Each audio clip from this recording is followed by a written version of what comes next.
सेनाओं का joint operation. और इसी बीच बड़ी खबर, पश्चिमी राजस्थान में हाई अलर्ट घोषित किया गया। बड़ी जानकारी आ रही है, जोधपुर एयरपोर्ट से सभी उड़ानों को रद्द कर दिया गया। आज ना तो यहां पर कोई फ्लाइट आएगी, ना ही यहां से कोई फ्लाइट उड़ान भरेगी। जोधपुर एयरपोर्ट से सबसे बड़ी जानकारी आ रही है। एक तरफ हमारी सेना का ऑपरेशन सिंदूर और देश भर में जश्न का माहौल है, और दूसरी तरफ यहां पर पश्चिमी सरहद से इस वक्त की सबसे बड़ी अपडेट आ रही है। जोधपुर एयरपोर्ट से सभी फ्लाइट जो है वो कैंसिल कर दी गई है। हमारे सहयोगी चंद्रशेखर लगातार हमारे साथ बने हुए। चंद्रशेखर, क्या अपडेट है? चंद्रशेखर बताइए। देखिए, इस वक्त हम जोधपुर के पावटा क्षेत्र में खड़े हैं, जहां पर 1971 के युद्ध के दौरान जिस T-59 टैंक को पाकिस्तानी सैनिक डर कर छोड़कर भाग गए थे पाकिस्तान, उस टैंक को यहां पर जो जोराराम बिश्नोई लेकर आए थे, उस पर जो है लोग चढ़े हुए हैं और लोगों में जो खुशी का माहौल है वो देखते बनता है। बात करेंगे, लोगों से जानने का प्रयास करेंगे। आप बताइए, कैसा लगा जब भारत ने बदला ले लिया है? बोलो, बहुत अच्छा लगा। बोलो, क्या बोलो? बहुत अच्छा लगा। बदला लिया, बहुत अच्छा लगा। अच्छा लगा। आपको कैसा लगा? अच्छा लगा, बहुत बढ़िया। आपको पता था मोदी बदला लेंगे? लेंगे, पता था। सर, आपको क्या महसूस हो रहा है? आपको जब पता चला कि भारत ने बदला ले लिया? बहुत अच्छा महसूस हो रहा है।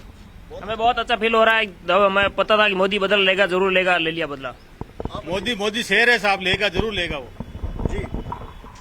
अगर बात करें तो देखिए, ये वो टैंक है जिसको जो है पाकिस्तान 1971 के युद्ध में छोड़कर जो चला गया था, रणभूमि से भाग गया था, पीठ दिखाकर भाग गया था और अपने जो तमाम हथियार असला था वो छोड़ के चले गए थे, जिसको जोराराम जोधपुर लाए थे। और उस टैंक पर जो है चढ़कर जो लोगों में जो है खुशी का माहौल जो है स्पष्ट नजर आ रहा है। जो लोग जिस तरह से पाकिस्तान के खिलाफ नारे लगा रहे हैं, लोगों में आक्रोश है पाकिस्तान को लेकर। और अब अगर बात करें तो जो एक स्ट्राइक की गई है, उसके बाद लोग क्या चाहते हैं? सर, आपको जब पता चला कि भारत ने बदला ले लिया, कैसा लगा? हमें बहुत अच्छा लगा। हम ये चाहते हैं कि ऐसे और आक्रमण हो और हमारा बदला लिया जाए। और आक्रमण, ये दिल मांगे मोर। असल में मोदी की कार्य, पूरा पक्ष विपक्ष एकजुट है देश का, तो आधी जीत तो उसी में हो जाती है। जब आप पूरा मुल्क एक होता है, एकजुट होता है, तो आधी जीत हो जाती है आपकी।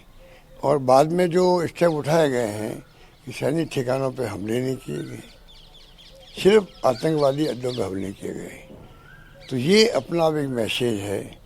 तो मैं समझता हूँ कि आगे क्या होता है उसका थोड़ा इंतजार करना चाहिए। ठीक है।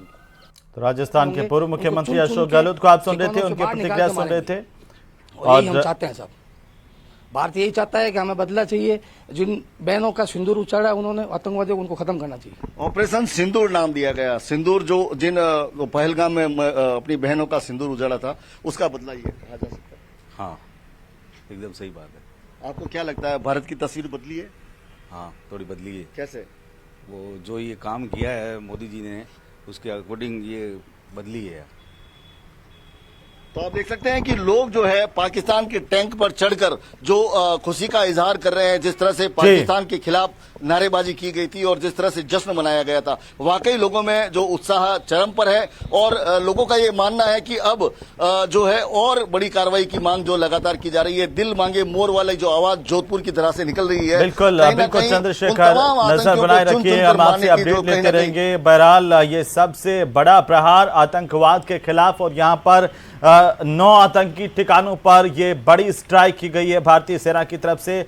और तीनों सेनाओं का ये ज्वाइंट ऑपरेशन, मेरा राजपुरोहित साहब उसी पर आ रहा था कि यही इलाके क्यों चुने गए? क्या यही सबसे बड़े अड्डे आतंकवाद के पाकिस्तान में थे जो हमने पहले आइडेंटिफाई किया और उसके बाद उन्हें तबाह कर दिया? विषय कॉन्फिडेंशियल है, इसलिए आप अगर स्पेसिफिक टारगेट्स और ना पूछें तो ठीक रहेगा। लेकिन आम पब्लिक के कंजम्पशन के लिए मैं बताना चाहूंगा कि जब हम तैयारी करते हैं युद्ध के लिए, तो दुश्मन के क्या क्या टारगेट्स हो सकते हैं जो हम अलग अलग समय पर अलग अलग हालात के अंदर अटैक कर सकते हैं। और जहां आतंकवाद उग्रवाद का सवाल है, तो उनके जो ठिकाने हैं वो निश्चित तौर पर हमारे रडार पर होते हैं। तो जो आपने स्ट्राइक्स देखा, बहावलपुर में देखा, सियालकोट के अंदर देखा, मुरीद के अंदर देखा, और स्पेसिफिक लोकेशंस मालूम है हमको कि जी हाफिज सईद मुरीद के अंदर एलईटी के हेडक्वार्टर का अड्डा वहीं पर है। हालांकि सईद वहां नहीं है, तो अटैक हमने सिर्फ वहीं पर किया।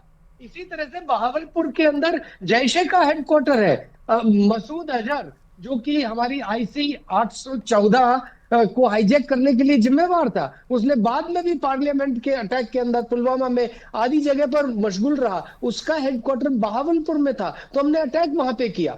तो ये जितने भी अड्डे हैं ये हमारे रडार पर है। ये सब तो मैं इसीलिए जानना चाह रहा था राजपुरोहित साहब कि यहीं पर ये हिजबुल का भी अड्डा, यहाँ पर जैश का भी अड्डा, लश्कर का भी अड्डा, क्या ये पूरा का पूरा इलाका इस तरीके से आतंकवादी पैदा करता है? जी यही नहीं, कराची भी करता है, क्वेटा भी करता है, पूरा पाकिस्तान करता है।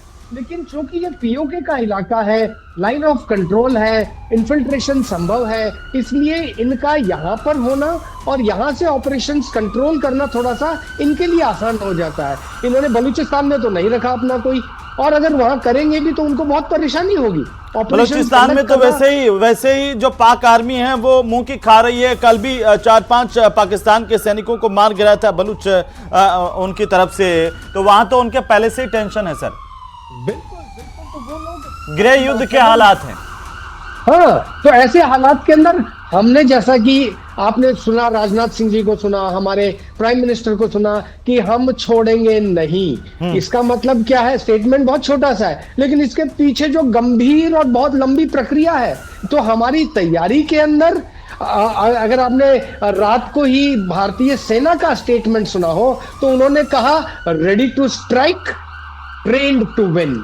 हम तैयारी करते हैं जीत के लिए और हम लोग हमला करने को तैयार हैं। यानी कि हमने न केवल उनके टारगेट पर, हर टारगेट पे कितना पनिशमेंट देना है, कैसे पनिशमेंट देना है, किस किस तरीके से देना है, कि भारतीय नौसेना कहां करेगी, भारतीय स्थल सेना कहां से करेगी, भारतीय वायुसेना कहां से करेगी, ये पूरा जो कोऑर्डिनेटेड प्लान है बहुत ही हाई लेवल सीक्रेट कॉन्फिडेंशियल है, जो ना मुझे मालूम है ना आपको मालूम है और हमें मालूम करने की जरूरत भी नहीं है। पॉलिटिकल व्यू देखिए अलग होता है, फिर भी मैं जिक्र करूंगा कि राजस्थान के पूर्व मुख्यमंत्री अशोक गहलोत साहब का बयान अभी आप सुन रहे थे, वो कह रहे थे कि आगे क्या होगा इसका हमें इंतजार करना चाहिए, ये अभी हमें सिर्फ देखना चाहिए कि आगे क्या होगा।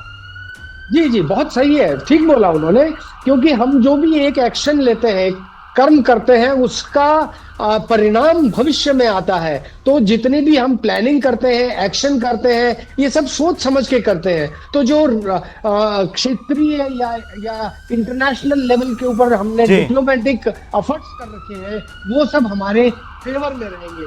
ऐसा होने से जो गहलोत जी बोल रहे हैं, जो प्राइम मिनिस्टर बोल रहे हैं, ये सब एक ही दिशा में निर्णित करता है, हमको इंगित करता है कि जी हमने टेररिस्ट के खिलाफ एक्शन किया है, अब आप इसको बात को आगे न बढ़ाएं। अगर बात को आगे बढ़ाएंगे तो आपको और नुकसान हो सकता है हमें भी थोड़ा नुकसान हो, पर ठीक है, हमारे रास्ते अभी खुले हुए हैं कि अगर देखिए आप सही तरीके से लाइन पर नहीं आए, सेकंड एक्शन भी होगा, थर्ड एक्शन भी होगा, और आप जो कल्पना भी नहीं करते वो एक्शन भी होगा, और उस दिशा में जाएंगे। हमारे सहयोगी चंद्रशेखर लगातार मौजूद हैं, वो क्या कुछ लोगों से बातचीत कर रहे हैं, वो जरा सुनवा देते हैं। प्रधानमंत्री पर वो चुन के आतंकवादियों को घर से निकाल के, ठिकानों से निकाल के मारेंगे, और हम यही चाहते हैं आगे और हमले हो पाकिस्तान पे और हमले हो, ये चाहते हैं युवा लोग जो है। मैं गुजारिश करूंगा आप यहाँ पे नजदीक थोड़ा है, जो बात की जा रही है, पाकिस्तान लगातार जो है आतंक की फैक्ट्री बना हुआ है, तो क्या ये फैक्ट्री तबाह की जानी चाहिए? हाँ बिल्कुल तबाह की जानी चाहिए। जो पाकिस्तान में ठिकाने आतंकी उनको चुन कर